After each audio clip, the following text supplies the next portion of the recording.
I want to talk about Nintendo and esports this week.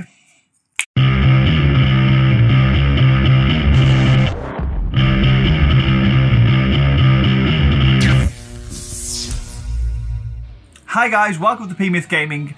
Earlier this month, Nintendo President Shuntaro Furukawa was asked why Nintendo don't stump up more prize money for competitive Smash events.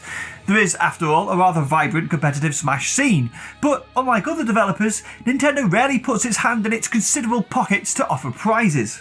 His response, when asked by the Nikkei, was that it's not that we're opposed to it. So that our games can be widely enjoyed by anyone regardless of experience, gender or age, we want to be able to participate in a wide range of different events.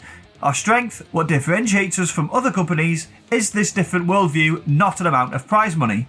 This was his way of basically saying that Nintendo catered to a wide range of audiences and we don't want to put casual players off by drawing attention to the more elite side of the game. Now, I'm admittedly just some bloke in a corner of YouTube ranting on the internet, but I really think Nintendo are missing a trick here. Esports is now, after all, a billion-dollar industry, and I've got to admit, I'm kind of surprised Nintendo don't want a large slice of that ever-increasing pie. They've got the franchises to do it too. Not only does the Smash scene attract all sorts of players from all over the world, but Splatoon also has a vibrant competitive community.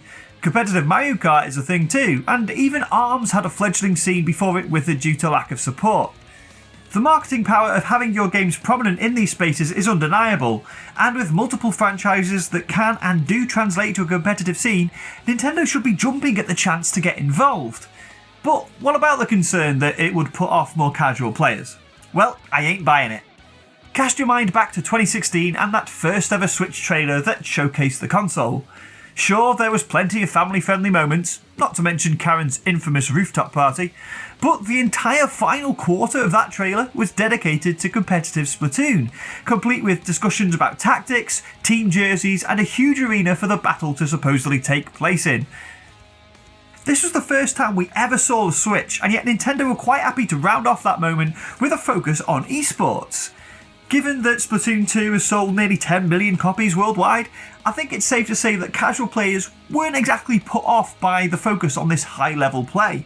And it ain't just Splatoon with a diverse audience either.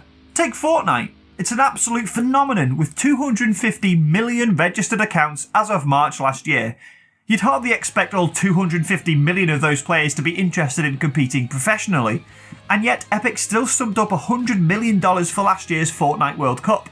I think it's safe to say that Epic are well aware of just how much exposure those high-level players bring to their game.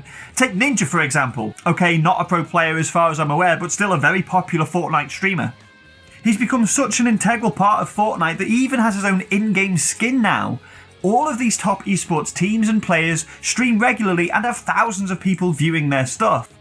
Zero, one of the best pro Smash players in the world, has 500,000 followers on Twitch. And the Pokemon World Championships, being held outside of North America for the first time this year, attracts thousands of viewers every year.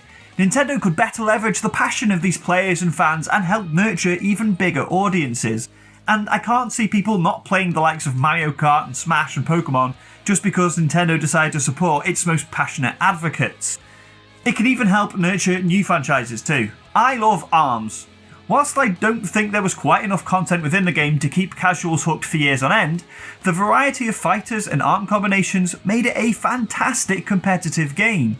I even competed in a couple of regional qualifiers myself, as well as an open at EGX in 2017. But despite dipping my toe in the competitive scene for the first time with a brand new franchise, there wasn't really enough incentive to keep going. Nintendo neglected to repeat its open tournaments the following E3, and the competitive scene continued to dry up, leaving just a few diehards.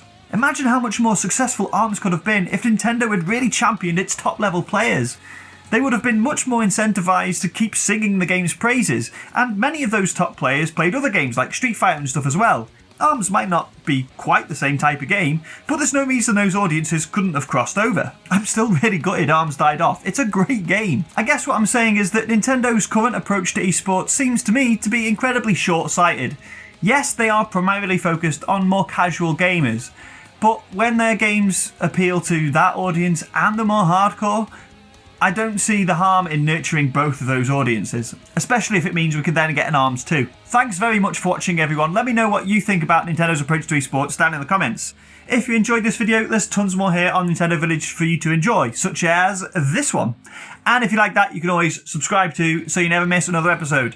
This show goes out every Friday, but like I say, there's tons more stuff here on the channel. And be sure to check out thenintendovillage.com for news, reviews, features, podcasts, and all that cool stuff. Thanks again for watching. See you all next week.